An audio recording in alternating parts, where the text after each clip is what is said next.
السلام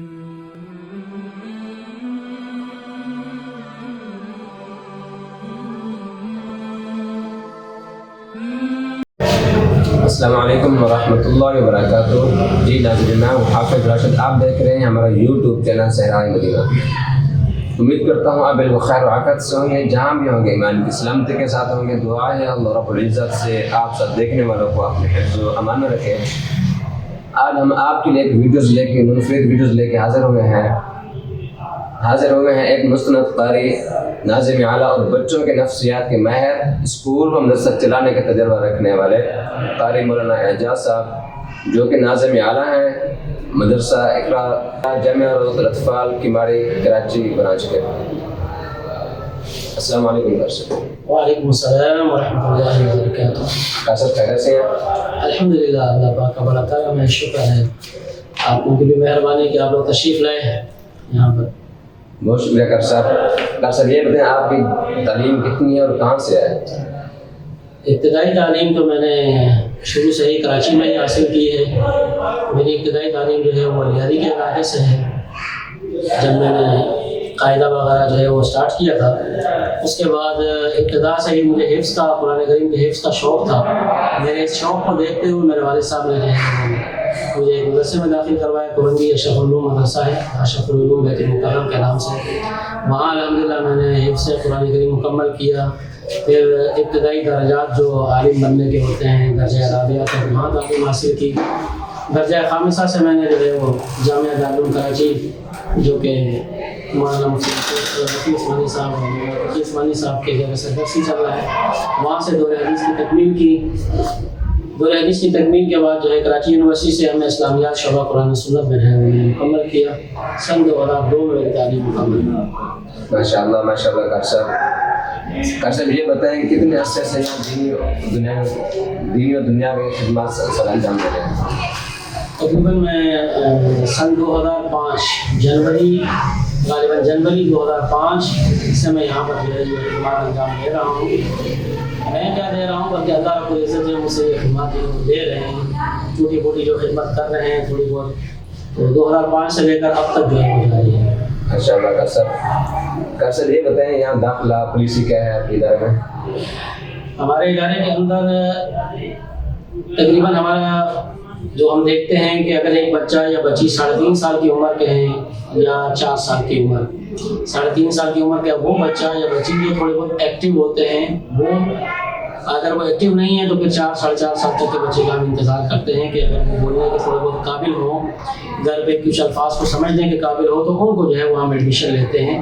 یہ ہماری داخلہ پالیسی ہوتی ہے کہ کم سے کم بچہ ایسا ہو کہ جو تھوڑی بہت زبان کو سمجھتا ہو، تھوڑا بہت بولتا ہو، پھر ہم جو ہے وہ داخلہ ان کو کرتے ہیں. پھر داخلے کے مختلف مراحل ہیں ہمارے پاس. مثلاً کچھ بچے تو ہمارے پاس فریش بچے آتے ہیں، تو فریش بچوں کی ایج تو یہی ہوتی ہے. اس کے علاوہ اگر کوئی بچہ کلاس 1 کے لیے آتا ہے یا 2, 3, 4 کے لیے، تو اسی بیس پہ جو ہے وہ ہم نے ایک چارٹ بنایا ہوا ہے کہ کلاس 1 کے لیے اگر ایک بچہ آتا ہے تو کم سے کم ایج جو ہے وہ اس کی 5 سے 6 سال ہونی چاہیے. اسی طریقے سے اسی ایوریج سے آگے چلتے جائیں. اچھا ڈاکٹر صاحب، آج کل جیسے کورونا وائرس کا مسئلہ بنا ہوا ہے، بچوں کی تعلیم میں کیا اثر ہو رہا ہے؟ دیکھیں جی، کرونا وائرس نے تو انسان کی زندگی کے جتنے بھی شعبات ہیں ان تمام کے تمام شعبات پر یہ کرونا وائرس اثر انداز ہوا ہے. چاہے وہ کسی بھی لحاظ سے ہوا ہے، وہ اثر انداز ہوا ہے. اور میرے خیال سے سب سے زیادہ جو اس نے نقصان پہنچایا ہے وہ تعلیم کو ہی نقصان پہنچایا ہے. اس لیے کہ تقریباً گزشتہ مارچ سے لے کر اب تک جو کرونا چلا ہے، اس میں وقتاً کبھی اسکول بند ہو رہے ہیں، کبھی شروع ہو رہے ہیں، کبھی بند ہو رہے ہیں، کبھی شروع ہو رہے ہیں. تو اس کا نقصان جو ہے وہ بہت زیادہ بچوں کو ہوا ہے. اس کی وجہ یہ ہے کہ جیسے ہی کچھ بچوں کو تھوڑی دیر تک کچھ تعلیم دی جاتی ہے، پھر کرونا کی وجہ سے چھٹیاں آ جاتی ہیں، تو جتنا بھی پڑھایا ہوتا ہے وہ سارا کا سارا بھول کر پھر نئے سرے سے دوبارہ تعلیم کا آغاز ہوتا ہے، تو پھر نئے سرے سے تعلیم کا آغاز کرنا پڑتا ہے. تو میرے خیال سے ان 1.5-2 سالوں میں بچوں کی تعلیم کا انتہائی بہت زیادہ نقصان ہوا، چاہے وہ تعلیمی اعتبار سے ہے، اور اگر اسکول کے اسٹاف کو دیکھیں تو اس کے معاشی اعتبار سے بھی جو ہے اس کا بہت زیادہ نقصان ہے. اچھا ڈاکٹر صاحب، جو بچوں کی والدین کمپلین لے کے آتے ہیں تو آپ لوگ کیسے ڈیل کرتے ہیں؟ کیسے وہ ہوتا ہے کہ آپ ہماری کمپلین جو ہے نا یہ درج ہوگی؟ دیکھیں جی، کمپلین ایک تو ہوتی ہے تعلیمی اعتبار سے. اگر کوئی والد آتا ہے کمپلین لے کر تو اس کی نوعیت ایک الگ ہوتی ہے. یا جو جس ایریے کے اندر ہم ہیں یہاں پر مختلف قسم کی جو ہے وہ کمپلینس ہوتی ہیں. بعض دفعہ جو ہے وہ مارکیٹ کی کمپلین آ جاتی ہے, بعض دفعہ تعلیم کے اعتبار سے بھی کمپلین آتی ہے. تعلیم کے اعتبار سے اگر کوئی کمپلین آتی ہے تو ہماری کوشش ہوتی ہے کہ ہم جو متعلقہ استاد ہوتے ہیں ان سے بھی ملاقات کروانے کی کوشش کرتے ہیں والدین کی, کیونکہ ایک استاد جو ہے وہ اپنے ماتحت جو پڑھنے والا بچہ ہے, اپنی کلاس کا جو اسٹوڈنٹ ہے, وہ سب سے زیادہ اس بچے سے متعلق وہ استاد ہی جانتا ہے. اس لیے ہماری کوشش ہوتی ہے کہ استاد سے بھی ہم ان پٹ لیتے ہیں, پھر جو ہے وہ والدین کو اس کے بارے میں جو بھی چیزیں آگاہ کرنی ہوتی ہے وہ آگاہ کرتے ہیں. اور اگر استاد کو ملانے کی نوبت بھی آ جائے استاد سے ملا بھی دیتے ہیں, استاد ان کو کیفیت کے بارے میں آگاہ بھی کرتے ہیں. تو مختلف کمپلین ہوتی ہے. تعلیمی حوالے سے ہماری کوشش ہوتی ہے کہ والدین کو ڈائریز میں بھی کمپلین کریں, اور اگر بچے کی طرف سے ہمیں کوئی کمپلین ہے تو ہماری ترتیب یہ ہوتی ہے کہ ہم ڈائریز میں لکھ کر بھجواتے ہیں, یا پھر ہمارے پاس ایک اسکول کا اپنا ہمارا سافٹ ویئر سسٹم ہے. اس سافٹ ویئر سسٹم سے جو ہے وہ ہم والدین کو میسیجز وغیرہ بھی کرتے ہیں کمپلین سے متعلق. تو الحمدللہ ایک اچھا سیٹ اپ ہے, اچھا چل جاتا ہے. اچھا ڈاکٹر صاحب, یہ فیسوں کے بارے میں کیا وہ لوگ کہتے ہیں کہ فیس اس کا اسکول میں زیادہ ہے, اس کے بارے میں دیکھیں جی فیس کا اگر ریشو دیکھیں, ہم فیس کو صحیح طریقے سے اگر دیکھیں تو ہماری فیس زیادہ نہیں ہوتی ہے.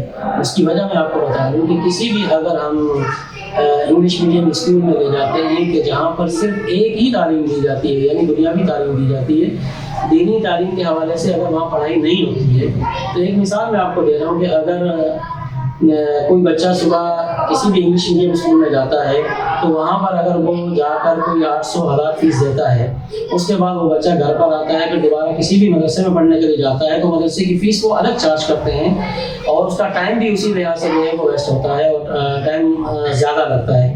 ہمارے پاس پھر یہ ہے کہ ہم دونوں تعلیمیں ایک ہی ساتھ دیتے ہیں, اس لیے تھوڑا سا فرق لازمی ہوتا ہے. لیکن آپ یہ سمجھ لیں کہ ہمیں بھی یہ مسائل ہوتے ہیں کہ ہمیں اس بچے کو جو اسکول پڑھنے آتا ہے اس کی ٹیچرز کے حوالے سے اس کی سیلری الگ دینی پڑتی ہے.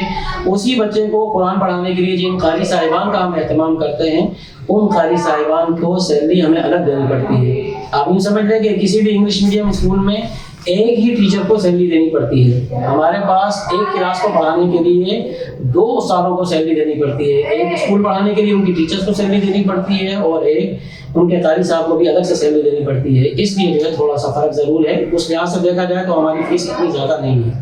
اچھا ڈاکٹر صاحب, جو یہاں اساتذہ کرام پڑھا رہے ہیں ان کی تربیت کے حوالے سے کچھ, جیسے کہ کوئی نیا استاد ہے اس کو بٹھا دیتے ہیں, اس کی تربیت میں کچھ دیکھیں ہمارے پاس یہ ترتیب ہوتی ہے کہ کوئی بھی استاد جب آتا ہے تو ان کے ڈاکومنٹس وغیرہ بھی دیکھے جاتے ہیں, ان کے ایکسپیرینس وغیرہ جو ہوتا ہے اس کو بھی سامنے رکھا جاتا ہے. لیکن عموماً میں نے یہ دیکھا ہے, جو میرا یہاں پر تجربہ ہے, کہ عموماً ہمارے پاس زیادہ تر تجربہ کار اتنے نہیں آئے ہیں.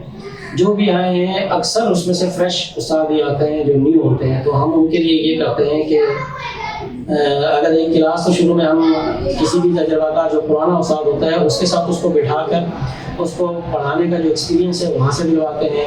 اس کے علاوہ جو ہے وہ خود ہم کوشش کرتے ہیں کہ ان کو ایکسٹرا ٹائم پر جو ٹائم بچتا ہے شام کے ٹائم کی کلاسز لے کر, چاہے آدھے گھنٹے کی کلاس ہے, ہم خود پڑھائیں, یا جو ہمارا تجربہ کار ایک استاد ہوتا ہے وہ ان کو باقاعدہ طور پر قاعدہ ناغرہ یا حفظ کے چلانے کی جو ترتیب ہوتی ہے وہ اس کو باقاعدہ طور پر ہم اس کی ٹریننگ دیتے ہیں, کوشش کی جاتی ہے بہتر. یہ تھی کہ ہمارے قاری صاحب کو اس تجربہ رکھنے والے ماشاء اللہ سن کے بھی بہت دل کو محسوس ہوتا ہے کہ واقعی ان کے پاس تجربہ ہے. ان کا شکریہ, اللہ تعالیٰ ان کو مزید ان کے عمل میں برکت عطا فرمائے.